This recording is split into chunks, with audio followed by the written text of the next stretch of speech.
5 ওয়াক্ত পড়েনি, খালি জুম্মার হাজরা দিছে, শেষে যে আগে বাড়াছে এদেরকে আল্লাহ জান্নাত দিছে। তখন 5 ওয়াক্ত নামাজের আমরা খেপে যাবো, আল্লাহ এটা কি করলো? এটা আল্লাহর বিচার হলো? আলাইসাল্লাহু বিআহকামিল হাকিমিন। জুম্মা পার্টি খুশি হয়ে মারবে দৌড়, এক দৌড়ে জান্নাতের দরজার কাছে গিয়ে দেখবে দরজায় বিশাল একটা তালা। ধরে কোন কি? এইরকম একটা তালা। বলবে আল্লাহ আপনি আমার তো জান্নাত দিলেন, কিন্তু তালা দেওয়া, এখন আমরা কি করব? আল্লাহ বলে খুঁজে দেখ, তোদের কাছে চাবি আছে। ওরা খুঁজে দেখবে একটা চাবি আছে, ওই চাবিটা তালার মধ্যে ঢুকবে কিন্তু ঘুরবে না। ঢুকছে ঠিকই, ঘোরে না। বলে আল্লাহ চাবি তালার মধ্যে ঢুকলো কিন্তু চাবি ঘোরে না কেন? আল্লাহ বলে তালার মধ্যে 5টা দাগ আছে, তোর চাবির মধ্যেও 5টা দাগ থাকা লাগবে। এখন চাবি বের করে দেখ তো দাগ আছে কিনা। জুম্মা পার্টি বলবে আল্লাহ কিসের দাগ? আল্লাহ বলবেন ফজর, জোহর, মাগরিব, এশা, এই 5 ওয়াক্ত নামাজ যারা আদায় করবে তাদের চাবির মধ্যে 5টা দাগ, তালার মধ্যেও 5টা দাগে দাগে মিলে যাবে, কুটুস করে তালা খুলে যাবে। আমরা তো 5 ওয়াক্ত আদায় করিনি। আল্লাহ বলে জুম্মা পার্টি তাহলে জান্নাত দেখবার পাইলি কিন্তু ঢুকবার পারবি না। যারা খালি জুমার নামাজ পড়েন এরা জান্নাত দেখবার পারবেন কিন্তু ঢুকবার। এই যুবকেরা, এই কি মনে করতেছেন? যারা কবরে গেছে তাদের আমরা যদি কিছু দেই তারা পাবে। জোরে কোন কথা ঠিক কিনা? তাদের আর নিজের করার কিছু নাই। কিন্তু এখন দুনিয়াতে আমরা এসেছি কেন? মুসা বলতেছে আল্লাহ মৃত্যুকে পছন্দ করার 2 নম্বর কারণ হলো আমার মৃত্যুটা কেবলমাত্র আল্লাহর জন্য আমি ওয়াকফ করেছি। আমি দুনিয়ার জন্য মরতে চাই না, আমি প্রেমিকার জন্য মরতে চাই না, আমি মরতে চাই কার জন্যে? আমার দিকে খেয়াল করেন, মরবো কার জন্যে? আরো জোরে কোন? আল্লাহ কোরআনে বলেছেন ইন্না সলাতি ওয়া নুসুকি ওয়া মাহইয়ায়া ওয়া মামাতি লিল্লাহি রাব্বিল আলামিন। এখানে 4টা বিষয় আছে। 1 নম্বর হলো, 1 নম্বর বিষয় কি? আমার নামাজ। নামাজের কথা শুনলে বেনামাজিরা মন খারাপ করে। সুদের বিরুদ্ধে ওয়াজ করলে যারা সুদ খায় এরা আবার রাগ করে। ঘুষের বিরুদ্ধে ওয়াজ করলে যারা ঘুষ খায় এরা আবার মন খারাপ করে। ধরে কোন কথা ঠিক কিনা? আপনারা বলেন, যে আল্লাহ কোরআন শরীফের মধ্যে সবচেয়ে বেশি নামাজের কথা বলেছে, ধরে কোন কথা ঠিক কিনা? বক্তা ওয়াজে আসবে, যত ওয়াজে করুক, এখানে নামাজের প্রাধান্য দিতে হবে। ধরে কোন কথা ঠিক কিনা? কারণ কোনো ওয়াজ দিয়ে মানুষ ভালো হওয়ার সম্ভাবনা নাই। আজকে যেই যুবকের আর্জেন্টিনার পতাকা টাঙ্গাছে, ব্রাজিলের পতাকা টাঙ্গাছে, আর্জেন্টিনার খেলা দেখছে 3টা পর্যন্ত, ব্রাজিলের খেলা দেখছে রাত 4টা পর্যন্ত, আর সালাতো খায়রুন নাম শোনার পরে তারা ঘুমায় গেছে, এই যুবকদেরকে ওয়াজ দিয়ে ভালো করা যাবে না। এদের ভালো করতে গেলে নামাজ লাগবে। জোরে কোন কথা ঠিক কি? আল্লাহ কোরআনে বলেছে ইন্না সলাতা তানহানিল ফাহশাই ওয়াল মুনকার। একমাত্র নামাজই পড়ে তোমাদের যাবতীয় খারাপি, ভালো সমস্ত খারাপি ফাইসা থেকে তোমাদেরকে হেফাজত করে দিতে। ধরে কোন সুবহানাল্লাহ। তাহলে কি ভাই নামাজের দরকার আছে না নাই? আপনারা বলেন তো, আপনার সত্যি করে বলেন, আপনাদের এলাকার 5 ওয়াক্ত নামাজ পড়ে এরকম কোন যুবকের গায়ে আর্জেন্টিনার জার্সি দেখছেন? 5 ওয়াক্ত নামাজ পড়ে এইরকম যুবকের গায়ে আর্জেন্টিনার জার্সি, এরকম যুবকের গায়ে ব্রাজিলের জার্সি, এইরকম যুবক আর্জেন্টিনার পতাকা টাঙ্গাছে। আমি হলফ করে বলতে পারি 5 ওয়াক্ত নামাজে যারা যায় তারা কোনোদিন আর্জেন্টিনা ব্রাজিলের সাপোর্টার হতে পারে না। কারণ আর্জেন্টিনা ব্রাজিল বর্তমানে ইসরায়েলকে সহযোগিতা করতেছে। তুমি জানো মেসি কি? তুমি জানো নেইমার কি? যুবক, জীবন নষ্ট করে দিও না। কারণ হাসরের ময়দানে আমার মতন বুড়া বয়সের লোককে আল্লাহ কিছুই করবে না। আল্লাহ বলবে তোর শৈশবকালের কোনো হিসাব নাই, বুড়া কালের কোনো হিসাব নাই, খালি যৌবন কালের হিসাব দিয়ে জান্নাতে যা। আমরা সেই যৌবনটা কাজে দিচ্ছি। মরা তো লাগবেই। যারা মরে গেছে তাদের জন্য শুধু কানলে হবে না, আমরা যারা মরবো কান্দা যেন না লাগে সেই কাজ আমরা দুনিয়াতে করবো। জোরে কোন কথা ঠিক কিনা? মুসা বলতেছে, আল্লাহ মৃত্যুকে পছন্দ করার 2 নম্বর কারণ হলো আমার মৃত্যুটা কেবলমাত্র আপনার জন্য আমি অক্ষ করেছি। আল্লাহর কুদরতি মুখে হাসি ফুটে গেছে। সুবহানাল্লাহ। আল্লাহ হাসতেছে। মুসা কিন্তু আল্লাহ দেখেনি, কিন্তু আল্লাহর সঙ্গে কথা বলে। কথা বলার সময় আপনি উল্লাপাড়া থেকে ঢাকার এক বন্ধুর সঙ্গে মোবাইলে কথা বলতেছেন, ও যদি ওখানে কথা বলতে বলতে হাসে, আপনি কি বুঝতে পারবেন না? দরকার পারবেন কি পারবেন না? মুসা বলে, আল্লাহ আপনি হাসেন কেন? আল্লাহ বলে, আমার হাসার কারণ হলো তুমি বড় চালাক। ধরে কোন সুবহানাল্লাহ। আমি আল্লাহর হাসার কারণ হলো তুমি বড় চালাক। মুসা বলে, আল্লাহ আমার মধ্যে চালাকির কি দেখলেন? আল্লাহ বলে, মুসা রে, যে আমার জন্য মরবে আমি আল্লাহ বলতেছি তার মৃত্যু নাই। আজকে বাইতুল মুকাদ্দাসকে রক্ষা করার জন্য যারা মরতেছে, আল্লাহ বলেছেন, ওয়ালা তাকুলু লিমান ইউকতালু ফি সাবিলিল্লাহি আমওয়াতুন বাল আহইয়া বাল আহইয়া বাল আহইয়া ওয়ালাকিন লা তাশউরুন। আমার রাস্তায় যাদের জীবন যাবে তাদেরকে তোমরা মৃত্যু বলো না, আমি আল্লাহ বলতেছি তারা জীবিত। তাহলে বাইতুল মুকাদ্দাসে যে সমস্ত ফিলিস্তিন ভাই আজকে কতগুলা শত শত শহীদ হয়েছে, আপনারা বলেন ওরা কি মরছে? ওরা কি নিজের জন্য যুদ্ধ করছে না আল্লাহর জন্য? আল্লাহর ঘরকে রক্ষা করার জন্য। ইহুদির দখলে আল্লাহর ঘর দিবে না, কারণ যে বাইতুল মুকাদ্দাসে সমস্ত নবী রাসূল নামাজ পড়েছে, আমাদের নবী ইমামতি করছে। সুবহানাল্লাহ। সেখানে ইহুদিদের কোনো হাত আছে? মুসলমান জীবন দিচ্ছে। আল্লাহ রাস্তায় যারা জীবন দিবে, আল্লাহ রাস্তায় জীবন দিলে তাদের সামান্য একটা দৃষ্টান্ত আমি আপনাদের বোঝানোর জন্য বলতেছি। একজনের নাম হলো ইয়াজিদ, আর একজনের নাম হলো হোসাইন। দুটাই মুসলমান। হোসাইনের বাবা হচ্ছে হযরত আলী,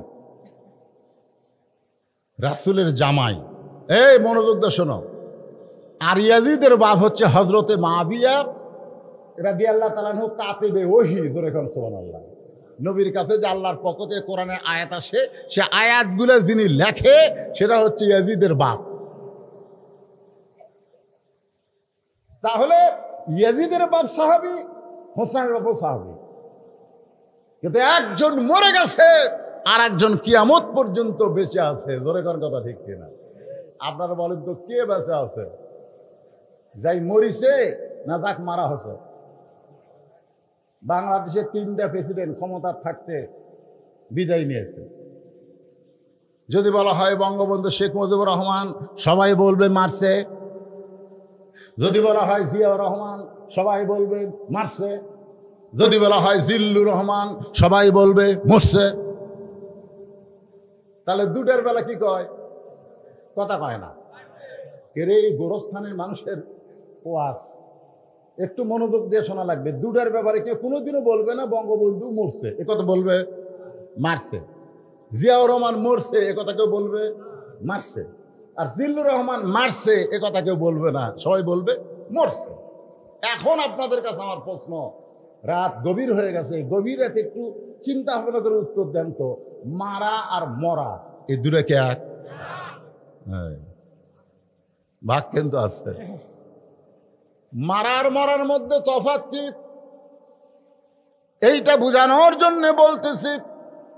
হোসেন রাদিয়াল্লাহকে হত্যা করার পর তার মাথাটুকু নিয়ে গেছে ইয়াজিদের দরবারে। জিয়াদ তার মাথা নিয়ে গেছে, আর দেহর আছে বর্তমান কারবালায়। দেহ কোন জায়গায়? কারবালায়, ইরাকেরই কারবালায়। আর মাথা নিয়ে গেছে দামেস্কে। ইয়াজিদ তখন ক্ষমতার চেয়ারে বসে, এরকম ক্ষমতার চেয়ার। ইয়াজিদের হাতে একটা লাঠি ছিল, ওই লাঠিটা হোসেন রাদিয়াল্লাহর মুখের মধ্যে ঢুকাইয়া দিল। লাঠি দেখেন, দেহ তো নাই, শুধু মাথা, সেই মুখের মধ্যে আবার লাঠি ঢুকায় বলে, হোসেন জেদ করে শেষ হয়ে গেলি। তোকে আমি বলেছিলাম তুই ইমাম হ, আমি নেতা হব, তুই করবি ইমামতি, আমি হব রাষ্ট্রপতি। শোনেন খেয়াল করে, তুই করবি ইমামতি, হোসাইন তুই কি করবি, আর আমি এদিক কি হব, রাষ্ট্রপতি। একজন রাষ্ট্র চালাবে আর একজন মসজিদ চালাবে। তুই খালি জেদ করলি, আর জেদ করার কারণে আজকে তোর অবস্থা কি, তোর দেহ বলে আছে কোন জায়গা, তোর মাথা কোন জায়গা। মুখের মধ্যে লাঠি ঢুকাইয়া যখন ইয়াজিদ এইরকম অহংকারমূলক কথা বলতেছে, ইয়াজিদের সামনে যত মানুষ বসে আছে তাদের মধ্যে অনেক নবীর সাহাবীও আছে। হাদিসের মধ্যে আছে প্রায় 11-12 জন সাহাবী বসে আছে, আর হাজার হাজার মুসলমান তারা সবাই মাথা নত করে বসে আছে। কেউ একটা কথাও বলতেছে না, কেউ একটা কথা বলতেছে না। হোসাইন রাদিয়াল্লাহ তার মুখের মধ্যে লাঠি ঢুকাইছে, এরকম তিরস্কারমূলক কথা বলতেছে, কিন্তু কেউ মাথা তুলতেছে না, কারণ জানে এ সময় মাথা তুললি তার মাথা।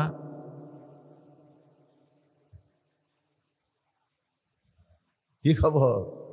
গোস্ত আলারে কইলাম, কে ভাই তোমরা গত সপ্তাহে 500 করে বেচলে, এই সপ্তাহ 600 টাকা, পরের সপ্তাহ যায় দেখি 700 টাকা। আমি বললাম 700 কে ভাই, এত বাড়তিছে গে? তোর কথা কয় না তো, আমরা এত টাকা নিচ্ছি, কেউ তো কথা কয় না। মনে হয় বর্তমানে বাংলাদেশের মানুষের জবান বন্ধ, ধরে কোন কথা ঠিক কিনা, কথা কয় না। এমনকি নিজের বাড়িতে ভারতের হিন্দুদের পূজার গান হচ্ছে, হরি হরি হরি হরি উলো, পূজার বাদ্য বাজতেছে, তারপরেও পুরুষ মানুষ কথা বলতেছে না। এই পূজার বাদ্য বাজতেছে তার বউয়ের কারণে, কারণ তার বউ স্টার জলসা, জি বাংলার বড় ভক্ত। বউ যখন স্টার জলসা দেখতেছে, স্টার জলসা নাটকের মধ্যে হিন্দুদের পূজার বাদ্য মুসলমানের ঘরের মধ্যে বাজতেছে, অথচ স্বামী জবান বন্ধ করে রাখছে। ধরে কথা দেখতে কথা কয় কি? তুমি বুড়া মানুষ, ফজরের নামাজ সামনে কাতারে পড়ো, আর তোমার 26 বছরে আড়িয়ে ঘুম পাড়তেছে, বা কথা কয় না। অথচ আল্লাহ রাসূল বলেছেন 7 বছর থেকে নামাজের তালিম দাও।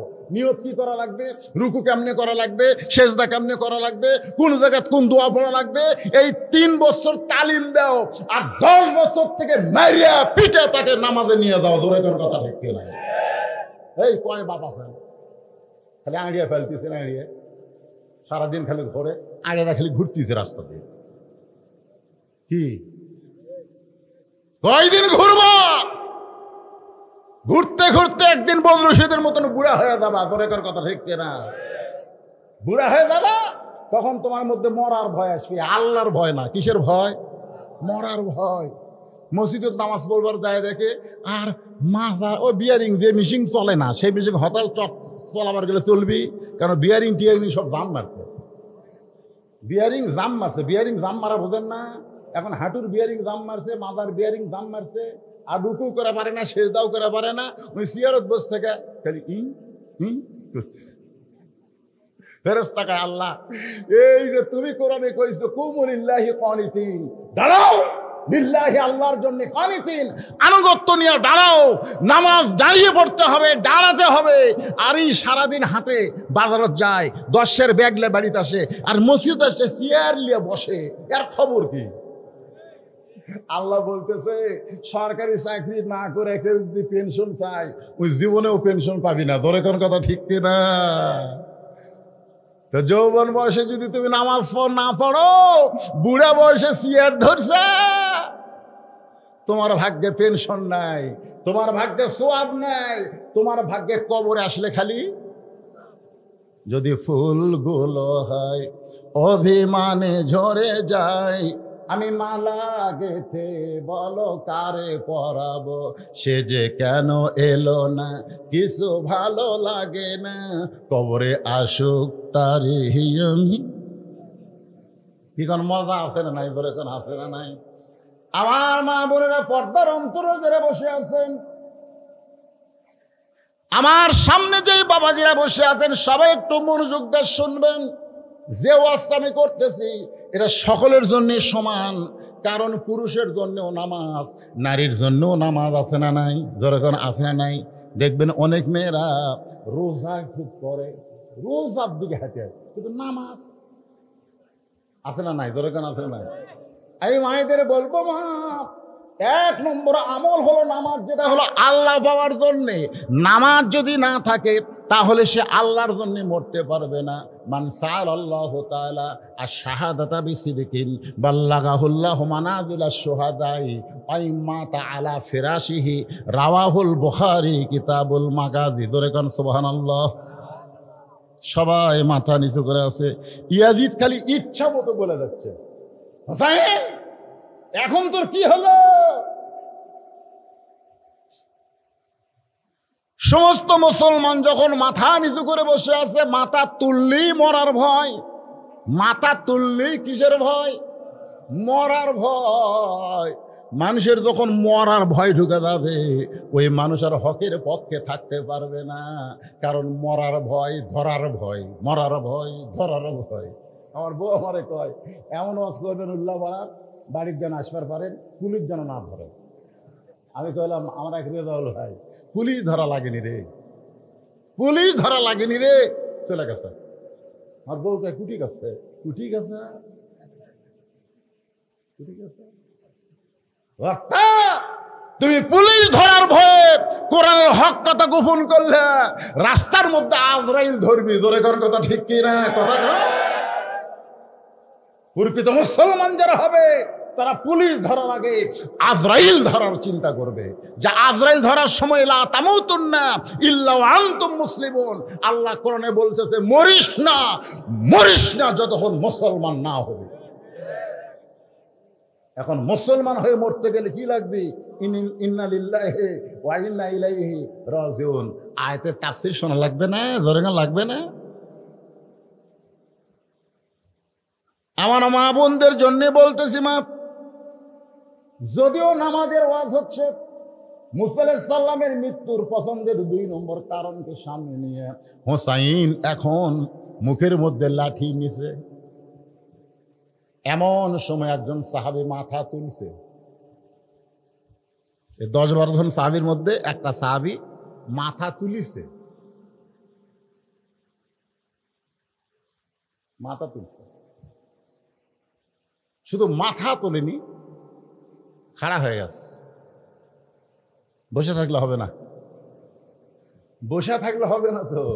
মাও বলতেছে, খবরদার বাইরেস না, বাইরে কিন্তু বাঘ আছে, বাঘ আছে, খবরদার বাইরে যাস না, ঘরের দরজা বন্ধ, বসে থাক। মাও মনে করছে ছেলেকে আমি বাড়ির মধ্যে রাখলি ছেলে আমার নিরাপদ হবে। ছেলে আর বাড়া যায়নি। আস্তে আস্তে জঙ্গল বেড়ে গেছে। জঙ্গল কি বেড়ে গেছে, বাড়তে বাড়তে আর জানলা পর্যন্ত জঙ্গল এসে গেছে। ওই আর বাড়ায় না, কিন্তু বাঘ জানলার যায়। তারপর কান দেওয়ার কয়, মা তুমি বাড়াবার নিষেধ করছে, এখন বাঘই যে আমার জানলার কাছে, এখন কি? তখন মা বলতেছে, আমি বড় ভুল করছি রে, আমার বলা লাগতো বার হ, খালি হাতে বার হোস না, খালি হাতে বার হোস না, কুড়াল নিয়ে দাও নিয়ে জঙ্গল কাটা সাফ কর। জোরে করে কথা ঠিক না? বের হ মুসলমান, বের হ। বসা থাকলে ইমান থাকবে না। জোরে করে কথা ঠিক না? বের হ। আমার বলা দরকার ছিল বের হ, খালি হাতে না, একটু সাইজ করার মাল না বাড়া। জোরে করে কথা ঠিক না? একজন মাথা তুলেছে, যেই সাহাবী মাথা তুলেছে তার নাম হলো আনাস ইবনে মালিক।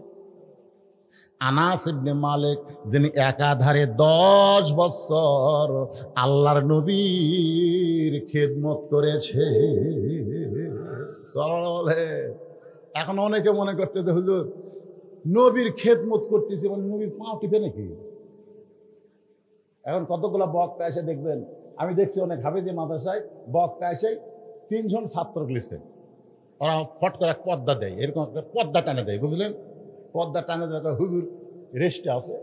3 জন ছেলে, কেউ কপাল টিপতেছে, কেউ আঙ্গুল টানতেছে, কেউ উড়া টিপতেছে, ওরা হাঁটু টিপা দিচ্ছে। একজন পুরুষ আর একজন পুরুষের গায়েও হাত দেওয়া হারাম, গায়েও হাত দেওয়া হারাম। তোমার এতই যদি টিপে এলে ওর অভ্যাস থাকে, বইয়ের থেকে টিপে এলাও। ধরে কথা কর না, আবার খালি বইয়ের থেকে টিপে এলেও না, বউ কেন টিপে দিও।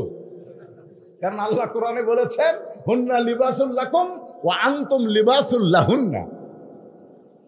স্বামী হলো বিবির পোশাক, বিবি হলো স্বামীর পোশাক। ধরে কান সুবহানাল্লাহ, সুবহানাল্লাহ ধরে কান। আনাস রাদিয়াল্লাহু বলেন, আমি জীবনে বহু ভুল করেছি। আমি রসুলের অনেক কথা বুঝতে পারি নাই, ভুল করেছি, কিন্তু এরপরেও 10 বছর রাসূল আমাকে কোনোদিন বলল না, আনাস তুমি এটা কেন করলে, এটা কেন করলে না, এমন কথাও রাসূল কোনোদিন বলে নাই। ধরে কোন সুবহানাল্লাহ।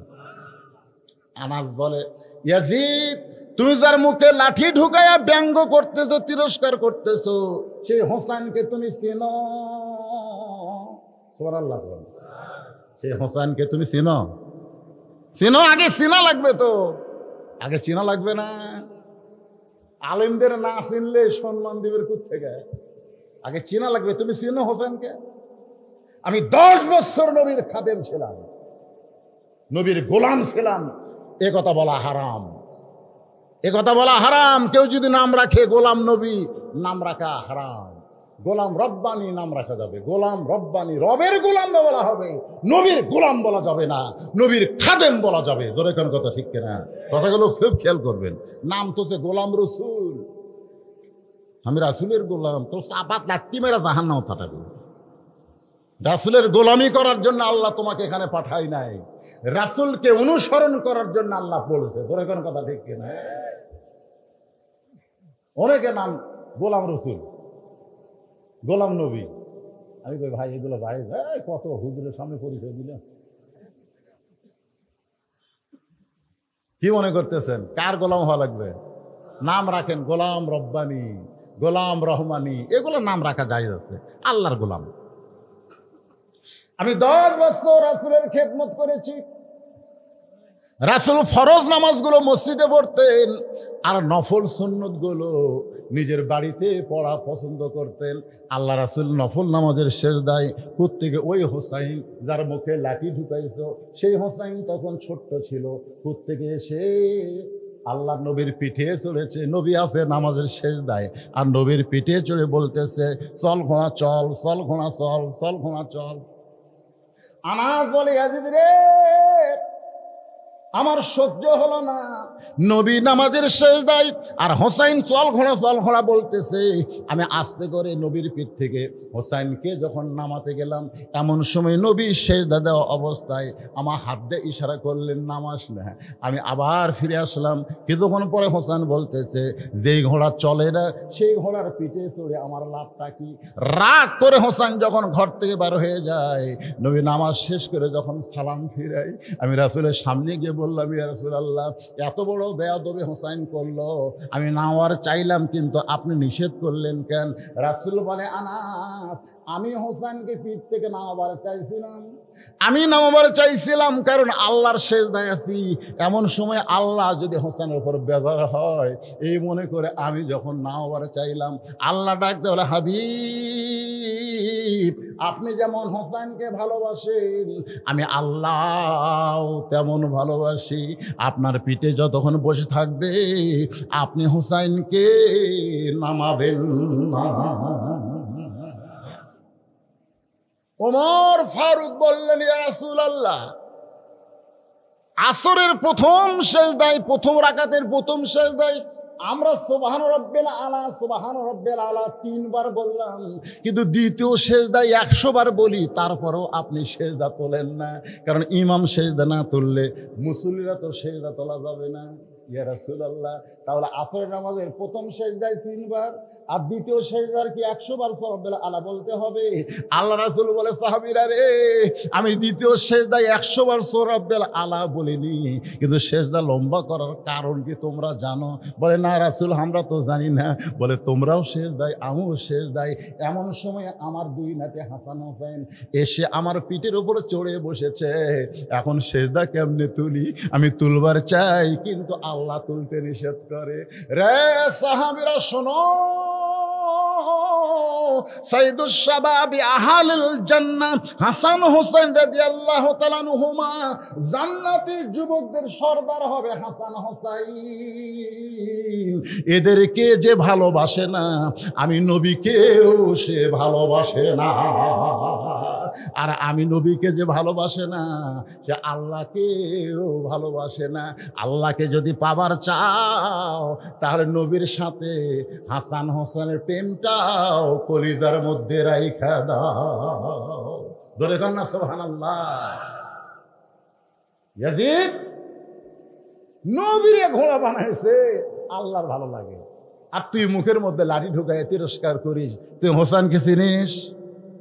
আজ ক্ষমতার চেয়ার পাইয়া তুই যা ইচ্ছা তাই করতেছিস। আমি রাসূলের সাহাবী আনাস বলতেছি, একদিন তুইও থাকবি না, তুই মরে যাবি, কিন্তু হোসাইনের মরণ নাই। উপস্থিত মুসলমান বুঝবার পারলো যে একদিন তুই মরে যাবি, তুই শেষ হয়ে যাবি। ইয়াজিদ মরে গেছে, পচিয়া গেছে। গোটা পৃথিবীতে মুসলমান তো দূরের কথা, একটা হিন্দুর বেটার নামও ইয়াজিদ নাই। ধরে কোন কথা ঠিক না?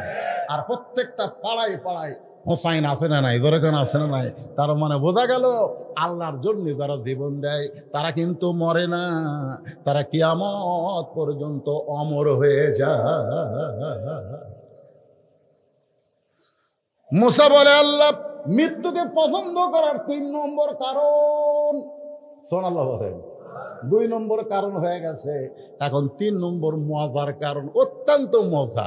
এই মজার কারণ বলার আগে আমি একটা গান গাবো।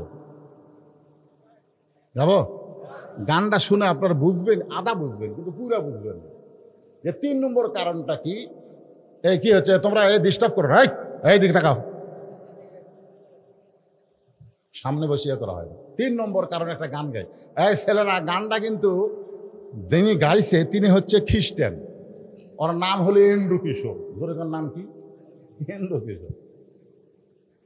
আমি খালি চিন্তা করি যে এন্ড্রু কিশোর যদি মুসলমান হয়ে মরতো, এই একটা গানই ওকে জান্নাত দিত, কিন্তু না, ওই মুসলমান নয়।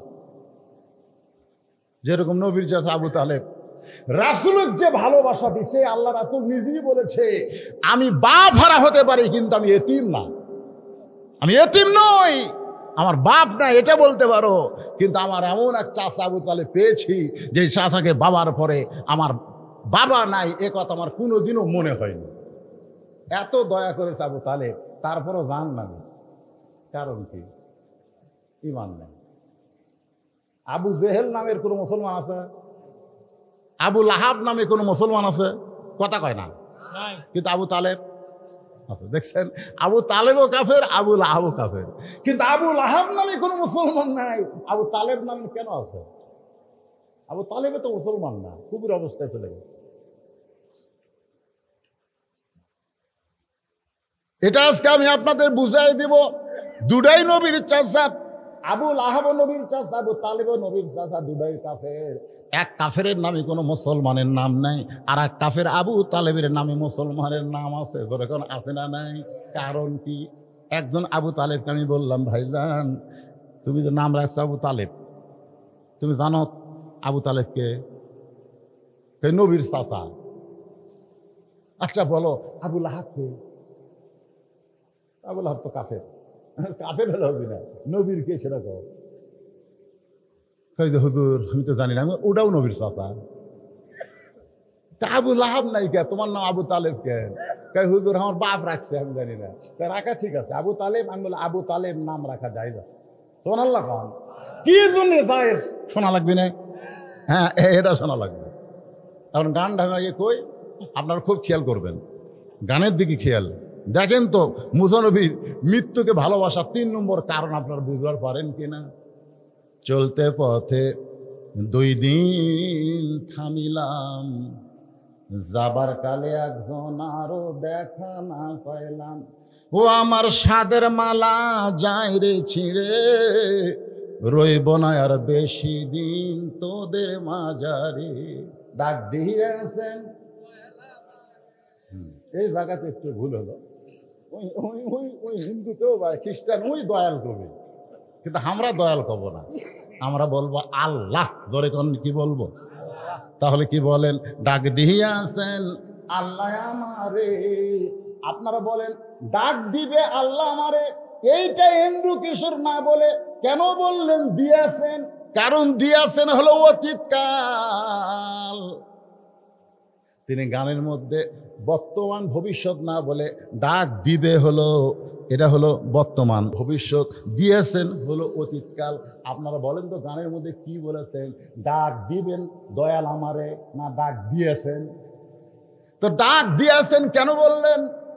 এন্ডে কিশোর খ্রিস্টান হতে পারে, কিন্তু এই গানটা যিনি লেগেছেন তিনি তো আর খ্রিস্টান না, তিনি কোরআনের সূরা মুলকের 2 নম্বর আয়াতকে এই গানের মধ্যে নিয়ে এসে বলতেছেন, আল্লাযী খালাকাল মাউতা ওয়াল হায়াতা লিয়াবলুয়াকুম আইয়ুকুম আহসানু আমালান ওয়া হুয়াল আজিজুল গফুর। কি মজা রে! এ মুসা নবীর মৃত্যুর 3 নম্বর কারণ শোনার পরে আপনাদের কারু আর বাঁচার স্বাদু থাকবি না, খালি মন চাবি কখন মরে, কখন মরে। আমার এক আত্মীয় বুঝলেন, সেই বাসা করছে শহরে, আমি তো গ্রামে থাকি। আমার এই বাড়ি কয়ে অভ্যাস আছে। কি কয়ে বাড়ি? আপনার গ্রামের লোকেরা কি করেন? এটা কার বাড়ি, এটা কার বাড়ি, এটা কর না। তো আমার ওই দোস্তর বাসার যায়, বাড়ির যায়, আমি বললাম, কে ভাই এত সুন্দর গেট আর যে সুন্দর বাড়ি, কত টাকা লাগছে? তখন বলতেছে, তুমি শিক্ষিত হয়েছে, আলেম হয়েছে, বক্তা হয়েছে, কিন্তু জ্ঞান কম। আমি বললাম, কেন ভাই? কিন্তু এই কোটি টাকা খরচ করে এর নাম বাড়ি? হ্যাঁ, এই এটা কি তোর গ্রামের বাড়ি? দাদু কে আছে বাড়ি কষি আর রাগ ধরছে, বলা লাগবে বাসা। বলা লাগবে ভাই এত সুন্দর বাসা, এত সুন্দর বাসা বলা লাগবে, কিন্তু আমি কইছি বাড়ি। এই বাড়ি কোয়াতে ওর রাগ। আমি তখন বললাম, তাহলে আব্দুল আলিম কি ভুল কইছে নাকি?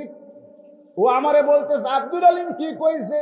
বলে আজ থেকে 50 বছর আগে আব্দুল আলিম একটা গান গায়ে গেছে, এপারে তোর বসত বাড়ি, ওই পারে তোর বাসা। সবাই বলেন, এপারে তোর বসত বাড়ি, ওই পারে তোর বাসা। ভবদরিয়ায় পাড়ি দিতে কেমনে করলি আশা, লাভ করিতে আইসারে ভবে হইলারে বেদিশা। রতন কাঞ্চন বদল দিয়া, রতন কাঞ্চন বদল দিয়া কিনলি তামাশিসা।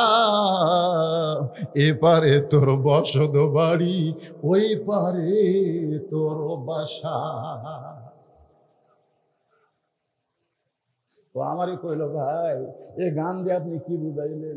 আমি গেলাম, গান দিয়ে বুঝাইলাম, পাগল দুনিয়াতে কয়দিন আমরা বসত করব, আর যেখানে বসত করা হয় সেটা হলো বাড়ি, আর চিরস্থায়ীভাবে যেখানে থাকা হবে সেটার নাম হলো বাসা।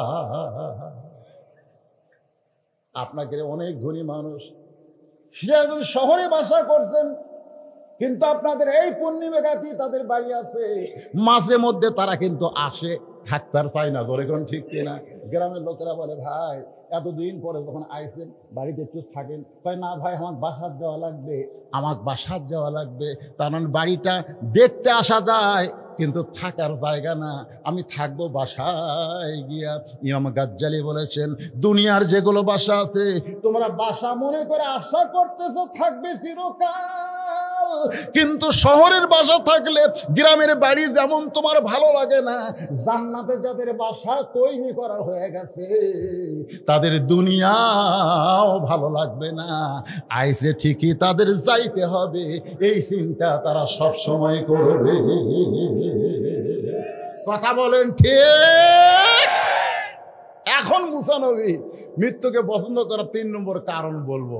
এ কারণ বলার আগে আমার মা বোনেরা খালি খেপতিছে যে এই আজ্ঞাটা আদায় করে গেল, জামাই কি এক ওয়াজ করলো আমরা বুঝতে পারলো না, কাপন চোরা, আর বক্তা সে কি এক ওয়াজ ধরলো না, আমাকে ওয়াজ তো কেউ করলো না।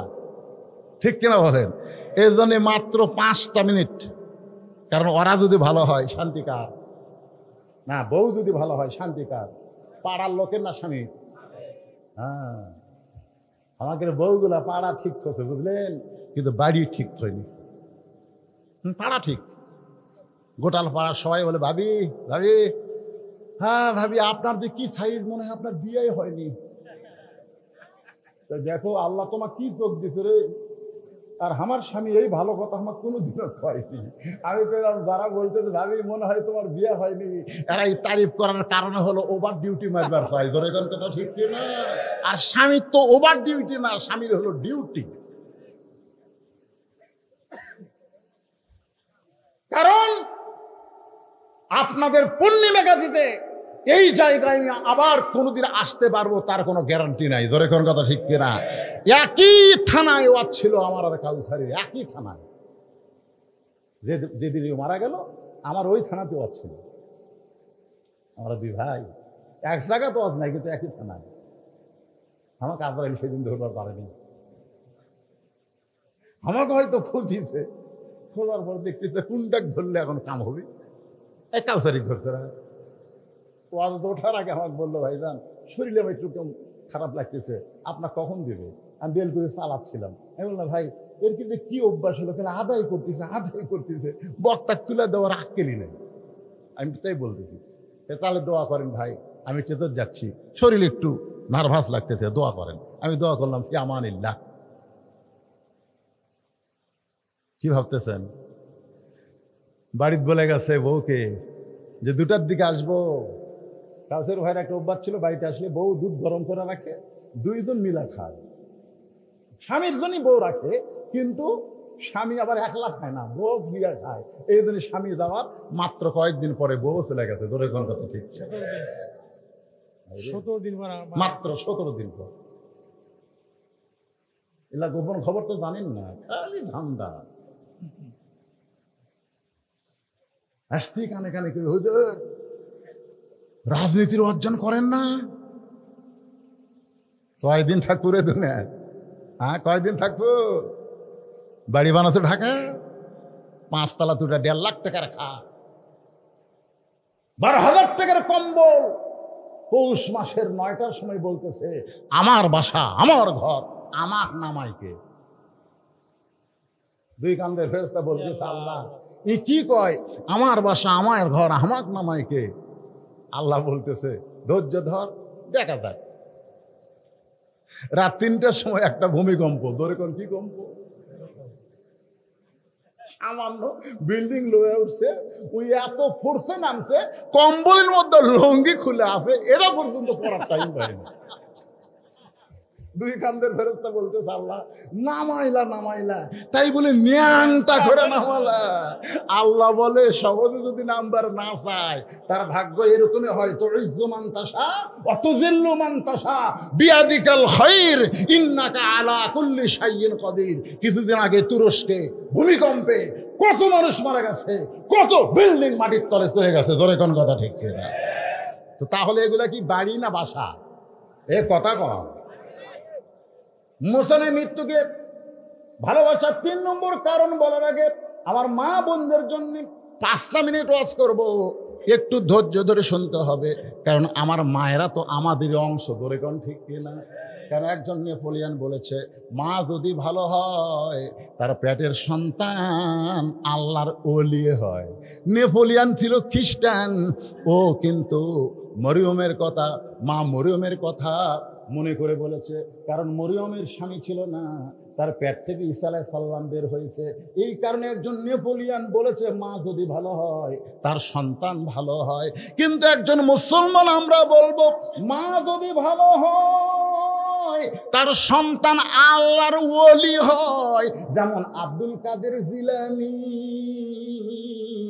উম্মুল খায়র ফাতেমার পেট থেকে আল্লাহর ওলি হয়ে জন্ম নিয়েছে। ইমাম গাজ্জালি বলেছেন মেয়েদের পেটে যখন বাচ্চা আসে তখন মেয়েদের মাসিক ব্যারাম আল্লাহ বন্ধ করে দেয়। কি জন্য বন্ধ করে দেয় এটা কিন্তু অনেকে হিসাব করে না। মেয়েদের প্রতি মাসে 3 দিন 5 দিন একটা অসুখ হয়, মেয়েদের হয়। যারা বিয়ে করছেন তারা জানতেছেন না, যারা বিয়ে করতেছেন জানতেছেন না। আপনি খুব মোশনলে বইয়ের কাছে গেছেন, বউ তখন কি কয় রেড সিগন্যাল। তো এখন 3 দিন 5 দিন এটা একটা অসুখ হয়, কিন্তু যখনই পেটে বাচ্চা আসে তখন আল্লাহ তাআলা এই অসুখটা বন্ধ করে দেয়। কেন বন্ধ করে দেয়? যে বাচ্চা পেটে থাকা অবস্থায় মার যেন কোনো ইবাদতের কমতি না হয়।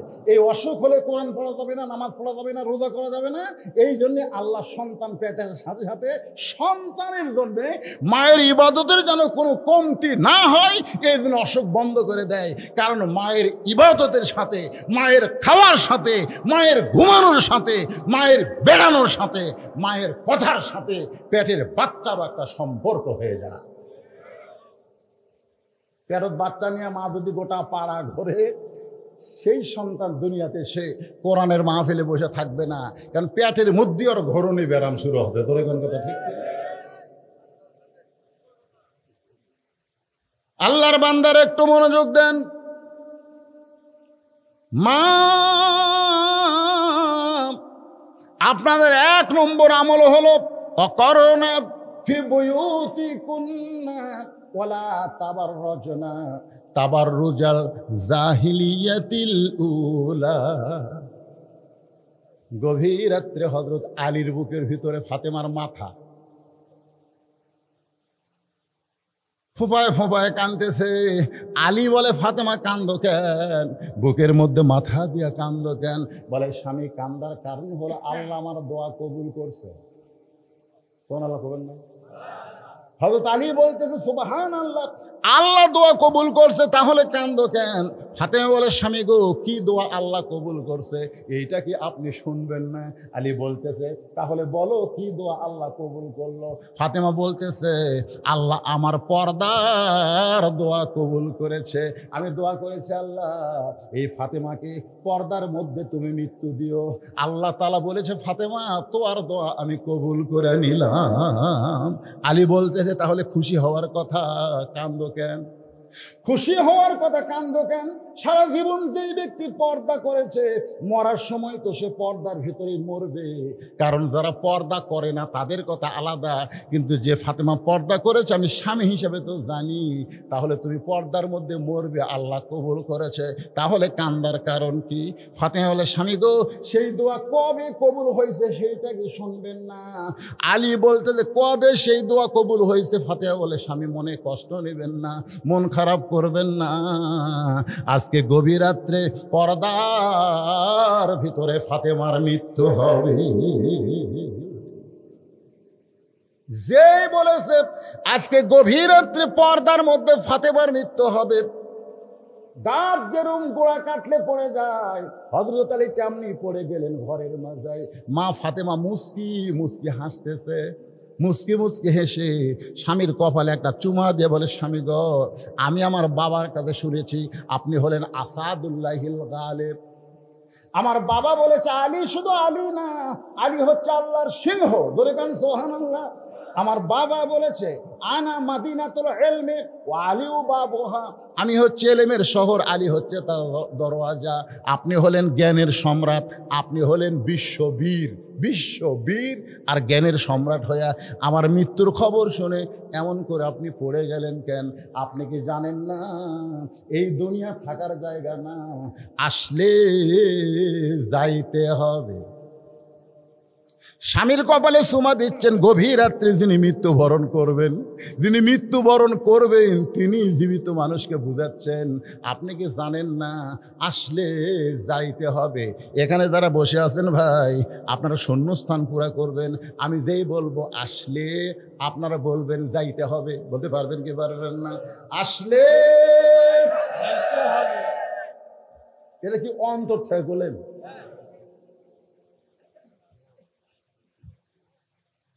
যেতে তো হবে, কিন্তু সেটা কখন রে? এরা টাইম দিলে যে বদরশিদ তুই আর বছর 3 থাকি, তাও একটা মজা পাওয়া যেত। আমি আর বাংলাদেশে থাকতাম না, যেভাবে হোক মক্কার যেতাম, বেঁচে ঠেলে সব বেঁচে মক্কা মদিনা চলে যেতাম। যাক 3 বছর আর এই দেশে আমি থাকবো না ভাই। ওটি যায় খালি 1 লক্ষ টাকা সব, 50,000 সব, ধরে কোন ঠিক না? আমি যাই কামার আঙ্গিনাত কোরআন খতম দেই। একজন কয়, হুজুর আপনি পাগলা হতো, চলেন তো হোটেল, চলেন। আমি পাগলা? এখানে একবার আলিফ বললে বাংলাদেশে হবি 10 সোয়াব, আর এটি 10 লাখ হবি। কারণ এখানে একটা আল্লাহ বললে 10 লক্ষ 1 লক্ষ বার আল্লাহ বলার সওয়াব হবে। ধরে করে সুবহানাল্লাহ। ওরা খালি যায় নামাজ খোঁজে, খালি কম্বল খোঁজে, বুঝলেন? আমার সাথে গেছিল, কয় যায় না দিবি, কোন জামায় কি দিবি, খালি এলে করতেছে মার্কেট। আর আমি দরুদ পড়ি মদিনায়, মক্কা পড়ি কোরআন। ধরে কোন সুবহানাল্লাহ। কে ভাই টাইম আছে কতক্ষণ? আমি জানি টাইম, আপনারা কি জানেন? তাহলে অন্তর থেকে যুবকেরা হাসে না। এই বছরে দেখছি বুড়ার চাইতে এই যে R15 এমন সব মোটর সাইকেল পাশে, বুঝলে? আমি এক বেটির বাপের বাড়িতে যাই, দেখি পিছন দিকে সিট উঠছে, এই টাঙ্কির একটু দোপা মানে নিচে, পিছন দিকে উঁচে। আমি বললাম, কে ভাই মোটর সাইকেল? জামাই দিছে হুজুর। এইরকম কেন? দেখে শুনে নিছি, আমার টাকাতে মোটর সাইকেল কিনছি, জামাই থাকবি নিচে আর আমার বেটি থাকবি উঁচে। ওদের পিছন থেকে উঁচা দেখতেছেন না, উঁচার উপরে। আমার জামাই যখন মোটর সাইকেল চালাবে, আমার মেয়ে তখন ওর ঘাড়ের উপর হাত দিয়ে থাকবে। জনগণ বুঝবে টাকা নিয়ে মোটর সাইকেল নিলে নিচেই থাকা লাগে। ধরে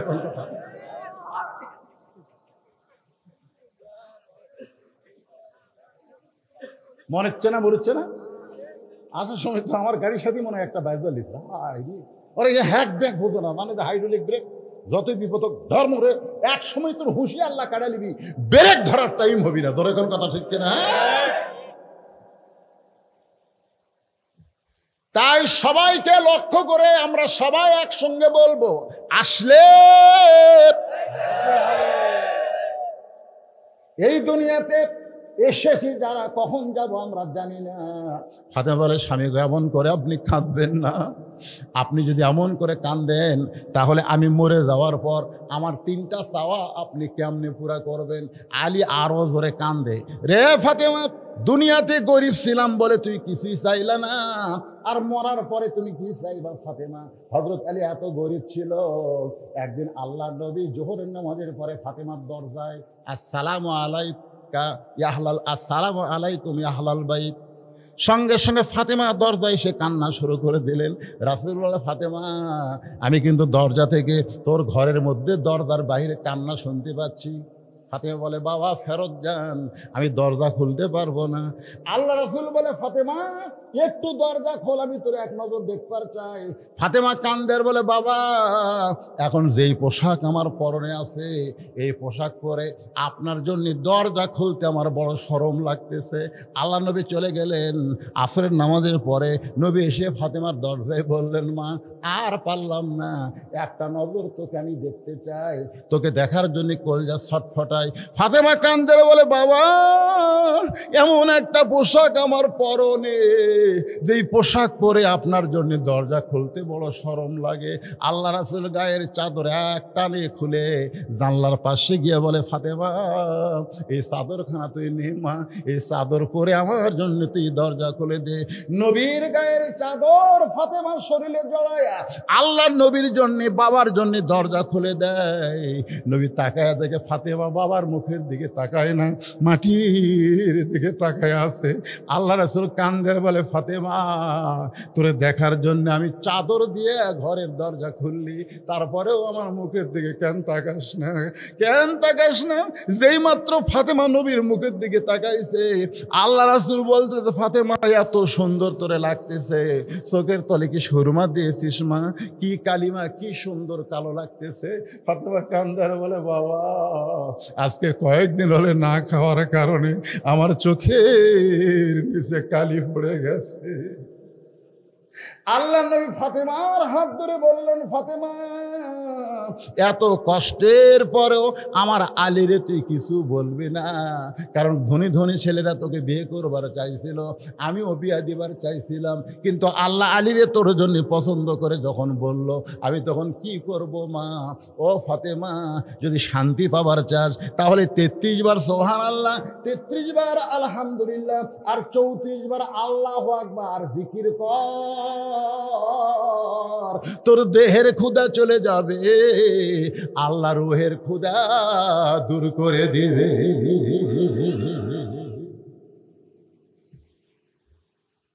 আলী কান্দের বলে, ফাতেমা দুনিয়ার জীবনে কিছুই দিবার পারলাম না, আর তুমি মরার পরে কি চাইবা ফাতেমা? বলে, 1 নম্বর চাওয়া হলো রাতের অন্ধকারে মৃত্যুবরণ করলাম, এ রাতের অন্ধকারই আমাকে দাফন করা লাগবে। দিনের বেলা বেপর্দা আলোর মধ্যে আমাকে দাফন করা যাবে না, এইরকম রাতের অন্ধকারই দাফন করা লাগবে।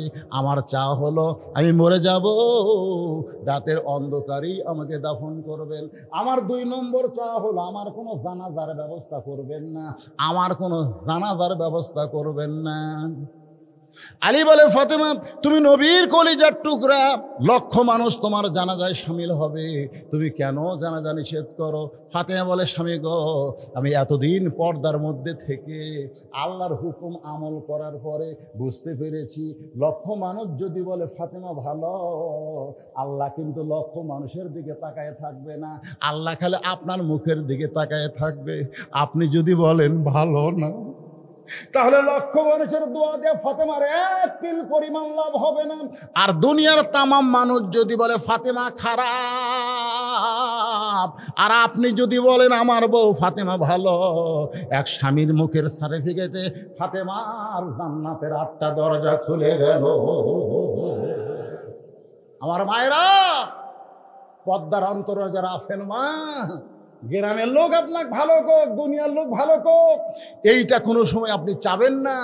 আল্লাহ রাসূল বললেন, ফাতেমা আল্লাহর পরে কাউকে যদি সেজদা দেওয়ার হুকুম থাকতো, তাহলে প্রত্যেকটা মেয়েকে আমি বলতাম স্বামীর পায়ে সেজদা করো, কিন্তু আল্লাহ ছাড়া কাউকে সেজদা করা যাবে না। এই কারণেই বললাম স্বামীর পায়ে সেজদা করো না। কিন্তু বুঝে নাও, মেয়েদের কাছে আল্লাহর পরেই সবচাইতে যে দামি, সেই হলো তার স্বামী। ধরে কোন সুবহান। আমার মায়ের একটু মনোযোগ দিয়ে শোনেন। ফাতেমা 3 নম্বর দাবি করলেন, স্বামী গো, আমার লাশটা কিন্তু খাটনিতে তুলবেন না, আমার লাশটা খাটনিতে তুলবেন না।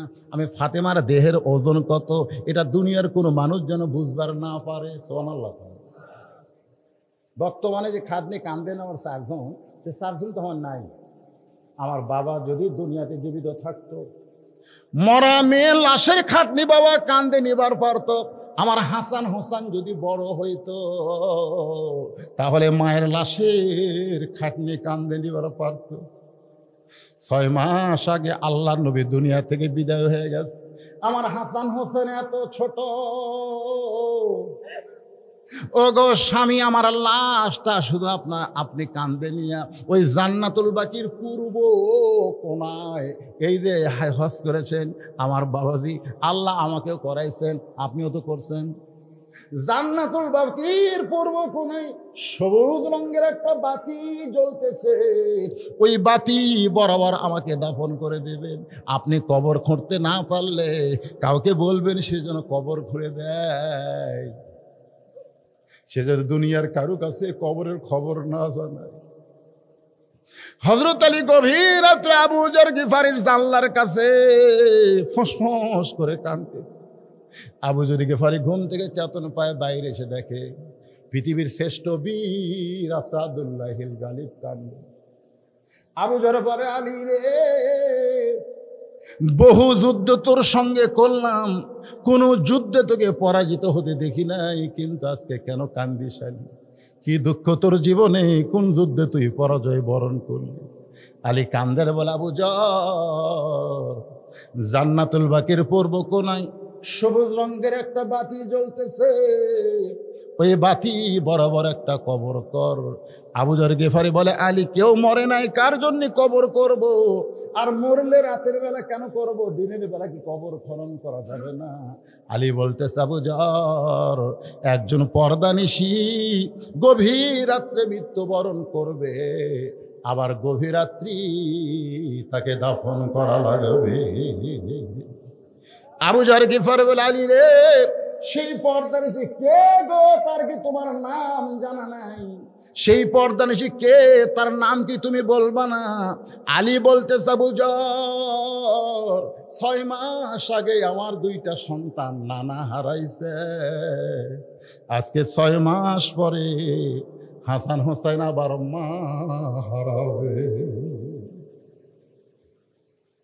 6টা মাস খালি কাঁদতেছে নানা নানা বলে।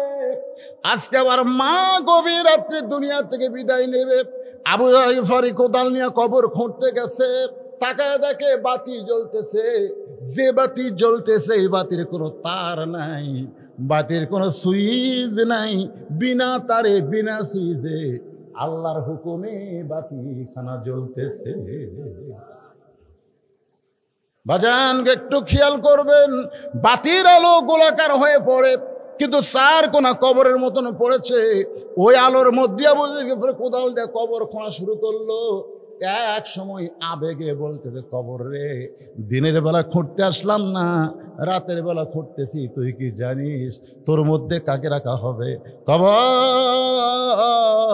নবীর মেয়ে হওয়ার পরেও নবী যাকে মা বলে সম্মান করেছে সেই ফাতেমার কবর হবে। খবরদার বেয়াদবি করিস না।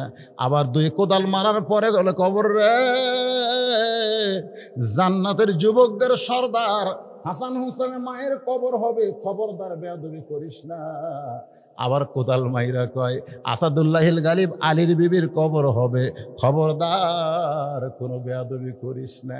এই বলে আবার যখন কোদাল মারতে চাই, এমন সময় কে যেন বলতেছে, ফাতেমাকে লক্ষ্য করে নয়, আমরা যারা মারা যাব সবাইকে লক্ষ্য করে বলা হচ্ছে। অনেকে বলে, হুজুর এই কথা কি ফাতেমাকে বলা হয়েছে? আসলে ফাতেমা না, এই কথাটা দুনিয়ার তামাম মৃত্যু জাতিকে বলা হয়েছে। কবরের ভিতর থেকে আওয়াজ আসতেছে, আবু যর, কার মেয়ে, কার মা, কার বিবি, এইটা কবর দেখবে না।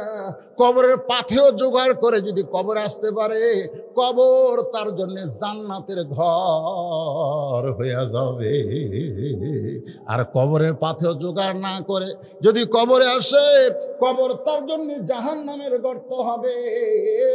এই কথা শোনার পরে আবু যর গিফারি আর কোদাল মারতে পারে নাই। মা ফাতেমাকে গভীর রাত্রে হযরত আলী নিয়ে এসে আবু যর গিফারি আর জান্নাতুল বাকির মধ্যে নাই, গোপনে তাকে দাফন করে আল্লাহর কাছে 2 হাত তুলেছে। আল্লাহ, আল্লাহ, আমার বিবিকে আমি দুনিয়াতে সুখ দিবার পারি নাই, কোনো কিছু আমি করতে পারি না। আমার বিবিটা আমাকে কোনোদিন কষ্ট দেয় নাই, আমি কষ্ট পাবো এমন কথাও কোনোদিন বলে নাই। আমার পর্দা নিচে ফাতেমাকে তুমি কবুল করে নিও আল্লাহ। এই দোয়াটা করে যখন হাতটা চোখে মুখে এভাবে মুছতেছে, তাকায় দেখে সামনে কয়েকটা পুরাতন কবর দেখে। এইমাত্র ফাতেমাকে কবর দেওয়া হলো, সেই কবর আর নাই, শুধু পুরাতন কবর। কোথায় ফাতেমার কবর? এইমাত্র কবর দিলাম। বাকি হযরত আলী দৌড়ে আর বলে, ফাতেমার কবর এখনই কবর দিলাম, সেই কবর কোথায় রে? কোথায় ফাতেমার কবর? কে যেন বলে, আলী। কি হবে দৌড়াইয়া, কি হবে খুঁজিয়া আলী রে? ফাতেমা ছিল আমার পর্দা নিশি, আমি আল্লাহ জোহরা ডিগ্রি দিয়া ফাতেমার কবরটাকে কিয়ামত পর্যন্ত পর্দা করে দিয়েছি। সাইয়্যিদাতুন নিসা আহলুল জান্নাহ, ও মা বোনেরা, জান্নাতি নারীদের সর্দার হবে ফাতেমা। সেই ফাতেমার যদি সিগনেচার নিতে চান, ফাতেমার সঙ্গে যদি জান্নাতে থাকতে চান, তাহলে মাত্র 4টা আমল আপনারা করবেন না। 1 নম্বর হলো পর্দা, 2 নম্বর হলো নামাজ, 3 নম্বর হলো রোজা, আর 4 নম্বর হলো স্বামীর কথা মতো চলা, স্বামীকে খুশি করা। এই 4টি আমল যদি করতে পারেন মা, আপনাদের আর কোন আমল করা লাগবে না। ফাতেমার সাথে আল্লাহ আপনাদের জান্নাত দিয়া দিবে। আপনারা বলেন, মেয়েরা কি বেজার হবে? যাকবারে হুজুর আমাকে ওয়াজ করছে। এখন মুসা আলাইহিস সালাম মৃত্যুকে পছন্দ করার 3 নম্বর কারণ বলবো। এই কারণ শুনবেন, এরপর আমরা সম্মিলিত সবাই মিলে মোনাজাত করব। তাতে যদি আরো কিছু সময় লাগে, সমস্যা আছে? আমার বড় ভয় কি জানেন, আমি সভাপতি ভাই, আমি তাকে বললাম যে ভাইজান আপনি কি থাকবেন? না হুজুর আমি তো থাকা পারবো না, আমি শরীর খুব খারাপ। এই কথা কিন্তু আমাকে বলছে, তাই বলেন ভাই। আবার বলছে হুজুর আপনি 1টা পর্যন্ত ওয়াজ করে পারবেন? আমি ইনশাল্লাহ, আমি কিন্তু অসুস্থ ভাই, আমি অসুস্থ, কঠিন অসুস্থ। আমি খালি আপনাকে বসার সাইজ দেখেন, আমার হাতের দিকে তাকাই দেখেন, এগুলো সমস্ত ঘা, একবারে স্কিন ডিজিজ হয়ে গেছে। বাংলাদেশে আর কোনো চিকিৎসা নেই, বাংলাদেশে কোনো চিকিৎসা নেই। ইন্ডিয়ার যাওয়া লাগবে, কিন্তু আমাকে ভিসা দিচ্ছে না। আমি কোন তালিকার মধ্যে নাকি আছি, যাই হোক আমাকে ভিসা টিসা দিচ্ছে না। এখন আমি যাওয়ারও পারতেছি না। এখন খালি আল্লাহ রহমত আর আপনাকে দোয়া, আপনাকে দোয়া আর আল্লাহ রহমত। জনগণের কাছে আমি যখন ঘর থাকতে মনে হচ্ছিল আমি ওই পড়েই গেছিলাম ওই জায়গায়। হ্যাঁ, এত দুর্বল আমি। কিন্তু আপনাকে এই জায়গাতে আমি জীবনে আছি, উল্লাহ পড়ে এত ওয়াজ করছি, কিন্তু আপনাকে এই সোনার জায়গা আর কল যা ভরে গেছে। ঘড়ির দিকে তাকায় দেখে 1টা পার হয়ে গেছে। এরপরও মানুষগুলো এমনভাবে বসে আছে মনে হয় কেবল রাত 8টা বাজতেছে। ধরে কোন কথা ঠিক কিনা? এই যে একটা সুন্দর অবস্থায় আমার মতো অসুস্থ মানুষ আপনাদের সামনে ওয়াজ করলাম। মুসা আলাইহিস সালাম মৃত্যুকে ভালোবেসে যে 3 কারণে, তার 2টা কারণ বলছি। এখন মুসা আলাইহিস সালামকে আল্লাহ বলতেছে, মুসা তুই ভুলে গেলে আমি তো ভুলিনি। ওই 3 ব্যক্তির কথা। ধরে কোন কয় ব্যক্তি? আপনারা হয়তো ভুলে গেছেন, কিন্তু আমি তো ভুলিনি। আমার আগে আমার জামাই কি ওয়াজ করলো, আমি বলছি জামাই যে জায়গাতে যায় ওয়াজের মূল টার্গেট কিন্তু ঠিক থাকবে। ধরে কোন কথা ঠিক না? কারণ আমার ওয়াজ যারা শুনছেন, আপনাকে আমি কোনোদিনও ফাঁকি দিইনি।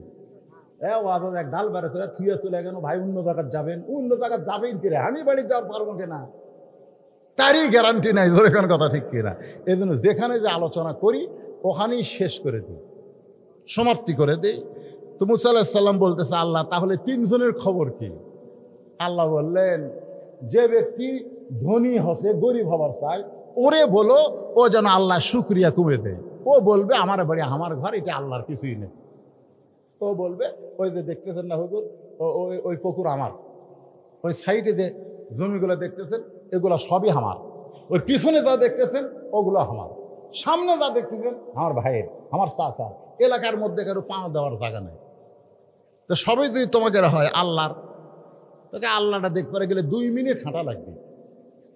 2 মিনিট হাঁটা মসজিদের সামনে যা বলতেছে, এখানেও আল্লাহর কিছু ছিল না, এখানেও আল্লাহর কিছু ছিল না। আমার চাচা দয়া করে আল্লাহ 10 শতক দান করছে, আর আমরা দয়া করে সিমেন্ট দিয়ে ইটে দিয়ে টেকা দিয়ে আল্লাহ ঘর বানা দিদি। হুজুর এরাই আল্লাহ, এরা হচ্ছে না শুকরি। তুমি তো তাকে বলবা যে আমার যে টাকা পয়সা আছে এগুলার মালিক আমি, এ যেন আজ থেকে আলহামদুলিল্লাহ আল্লাহ শুকরিয়া আদায় না করে। না শুকরি করলেই অসম্পদ কমে যাবে। মুসা বলে, আল্লাহ তাহলে যে মেয়েটা রাস্তায় কাঁদতেছে, যার বাড়ি ঘর নাই, সহায় সম্পত্তি নাই, তাকে কি খবর দিব? আল্লাহ বলে তাকে খবর দিও, ও যে অবস্থায় আছে সে অবস্থায় যেন আমি আল্লাহর শুকরিয়া আদায় করে। রে ওই আছে এমন একটা বাড়ির পানি হলে পানি পড়ে, রোদ উঠলে আগে বাড়ির মধ্যে রোদ আসে, খাওয়ার নাই কিছু নাই, ওই অবস্থা আলহামদুলিল্লাহ পাওয়া যায়। মুসা বলতে আল্লাহ তাহলে 3 নম্বর লুলা পঙ্গ, হাতও নাই পাও নাই, কাঠের ডুমার মতন খালি গড়ায়। ওই ব্যক্তি বলছে, দুনিয়াতে আল্লাহ আমারে কেন পাঠাইছে, আমার কি কাম? আল্লাহ বলে খবর দিও, জাহান্নামের একটা ছিদ্র আছে, ওকে দিয়ে আমি জাহান্নামের ছিদ্র বন্ধ করব। মুসা বলে, আল্লাহ কি করলেন? কিসের ছিদ্র? আল্লাহ কয়, তুই কানে কম শুনি, জাহান্নামের ছিদ্র বন্ধ করবো রে। মুসাকে আল্লাহ, এটা একটা আমার কথা হলো, দুনিয়াতেও হাত পাও দিলেন না, আমার মরার পরে জাহান্নামের ছিদ্র বন্ধ করবেন, এইটা কেমন খবর? আল্লাহ কয়, আমি হলাম খবর সৃষ্টিকারী, তুই হলেও খবর দেনেওয়ালা। নবীরা হবে খবর দিবে, আল্লাহ হচ্ছে খবরের মালিক। আসল খবর কার? আরো জোরে বলেন। দুনিয়াতে যত খবরই আপনারা দেখেন, যত খবরই পড়েন, এগুলো একটাও সত্য খবর না। আসল খবর হলো আল্লাহর কোরআন। জোরে বলেন কথা ঠিক কি না? এই জন্য কোরআনের এক নাম হলো খবরে ওয়াহিদ। 1 নম্বর খবর, জালিকাল কিতাবুল লা রাইবা ফি, যার মধ্যে কোনো সন্দেহ নাই। জোরে কোন কথা ঠিক কি না? এখন যাওয়ার সময় ধ্বনি পড়ছিল, আসার সময় কে পড়বে? বুঝতে পারছেন না? লুলে যাওয়ার সময় শেষে, আওয়ার সময় আগে। খালি চিন্তা করতেছে আমি কিভাবে কই, বিপদ না? এই খবর দেওয়া একটা বিপদ না? তো পঙ্গু বলতেছে, আল্লাহর নবী কি খবর? মুসা কাছে হাসতেছো, কি খবর? অবশ্যই ভালো খবর, আমার আল্লাহ কোনোদিন খারাপ খবর দেবে না। বলেন কি খবর? এরে কি হতে রে, বা আরো আদায় করা লাগবে নাকি?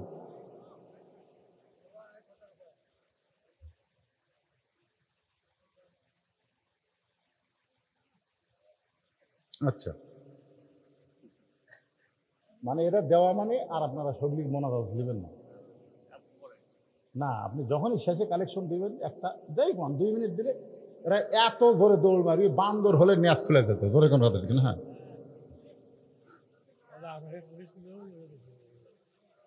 হ্যাঁ, কোনটা সেরা? আরে ওয়াজ তো করতেছি, ওয়াজ আর করতেছি না মানে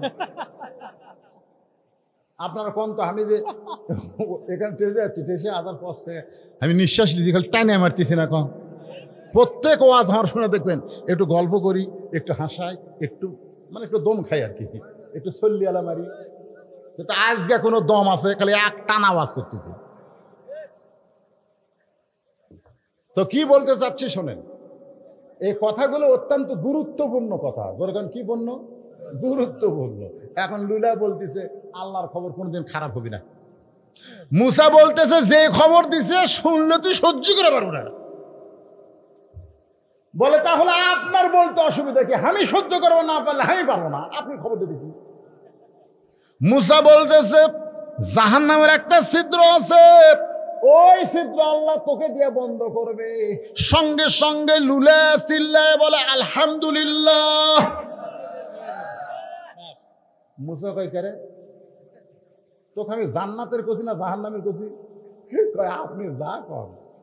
এতদিন আমি মনে করতাম আমার কোনো দাম নেই, এখন বুঝতেছি আমারও দাম আছে। কারণ আমি জানি জান্নাতেরও মালিক যিনি, জাহান্নামের মালিক তিনি। তো জাহান্নামে তো আমার একটা জায়গা আছে রে, একটা ছিদ্রের মধ্যে তো আমার জায়গা আছে। এই জন্য আলহামদুলিল্লাহ। মুসা কয় পাগলার সাথে কথা কয় আমার লাভ নাই, আমি সামনের দিকে যাই।